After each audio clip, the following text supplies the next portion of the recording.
اعوذ باللہ من الشیطان الرجیم بسم اللہ الرحمن الرحیم۔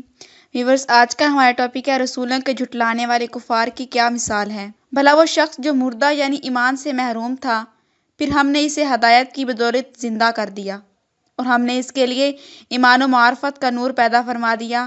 اب وہ اس کے ذریعے بقیہ لوگوں میں بھی روشنی پھیلانے کے لیے چلتا ہے۔ اس شخص کی ماند ہو سکتا ہے جس کا یہ حال ہو کہ وہ جہالت اور گمراہ کے اندھیروں میں اس طرح گھرا پڑا ہو کہ اس سے نکل ہی نہ سکتا ہو۔ اسی طرح کافروں کے وہ اعمال جن کی نظروں میں خوش نما دکھائی دیے جاتے ہیں، جو وہ انجام دیتے رہے ہیں، اور وہ در حقیقت ہم نے لوگوں کے سمجھانے کے لیے اس قرآن میں ہر طرح کی مثال بیان کر دی ہے۔ اور اگر آپ ان کے پاس کوئی ظاہری نشانی لے کر آئیں تب بھی یہ کافر لوگ ضرور یہی کہہ دیں گے کہ آپ محض باطل و قریب نہیں ہیں۔ اسی طرح اللہ ان لوگوں کے دلوں پر مہر لگا دیتا ہے جو حق واضح ہونے کے باوجود بھی نہیں جانتے۔ اور اندھا اور بینا برابر نہیں ہو سکتے، اور نہ تاریکیاں نہ نور برابر ہو سکتے ہیں، اور نہ سایہ اور نہ دھوپ، اور نہ زندہ لوگ اور نہ مردہ برابر ہو سکتے ہیں، بلکہ اللہ جسے چاہتا ہے سنا دیتا ہے، اور آپ کے ذمہ ان کو سنانا نہیں جو قبروں میں مدفون مردوں کی طرح ہیں۔ یعنی آپ کافروں سے اپنی بات قبول کروانے کے ذمہ دار نہیں ہیں۔ اللہ نے ایک مثال بیان فرمائی ہے، ایسے غلام شخص جس کی ملکیت میں کئی ایسے لوگ شریک ہوں جو بد اخلاق بھی ہوں اور باہم جھگڑالو بھی ہوں، اور دوسری طرف ایک ایسا شخص ہو جس طرف ایک ہی فرد کا غلام ہو۔ کیا یہ لوگ دونوں اپنے حالات کے لحاظ سے یکساں ہو سکتے ہیں؟ ہرگز نہیں۔ ساری تعریفیں اللہ ہی کے لیے ہیں، بلکہ ان میں سے اکثر لوگ حقیقت توحید کو جانتے ہی نہیں۔ جو شخص اللہ کا اور اس کے فرشتوں اور اس کے رسولوں کا اور جبرائیل اور میکائیل کے دشمن ہو تو یقیناً اللہ بھی ان کافروں کا دشمن ہے۔ اور اسی طرح ہم نے ہر نبی کے لیے انسانوں اور جنوں میں سے شیطان کو دشمن بنا دیا، جو ایک دوسرے کے دل میں ملمہ کی ہوئی چکنی چپڑی باتیں اور وسوسہ کے طور پر دھوکہ دینے کے لیے ڈالتے رہتے ہیں۔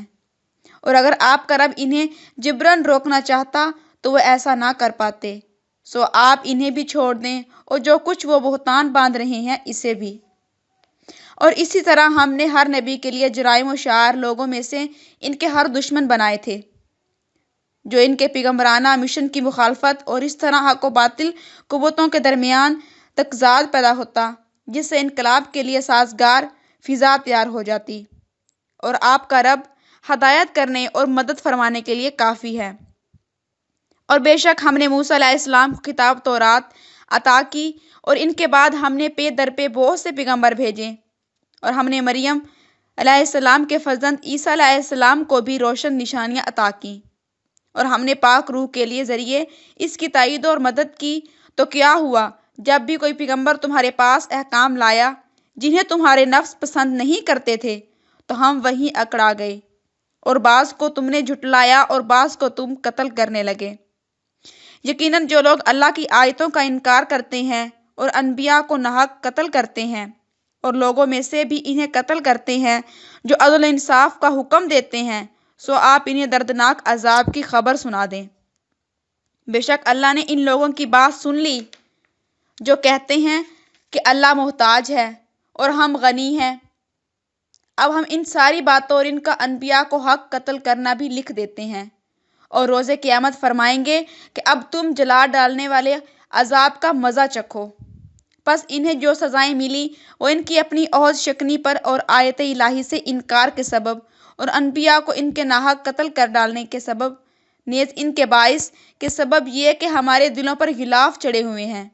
حقیقت میں ایسا نہ تھا، بلکہ اللہ نے ان کے کفر کے باعث ان کے دلوں پر مہر لگا دی ہے، سو وہ چند ایک کے سوا ایمان نہیں لائیں گے۔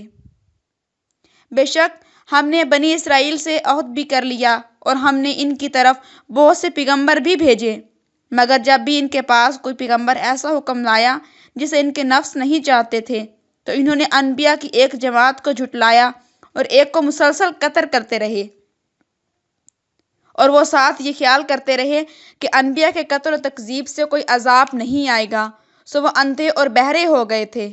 پھر اللہ نے ان کی توبہ قبول فرما لی اور پھر ان میں سے اکثر لوگ دوبارہ اندھے اور بہرے یعنی حق دیکھنے اور سننے سے قاصر ہو گئے، اور اللہ ان کاموں کو خوب دیکھ رہا ہے جو وہ کر رہے ہیں۔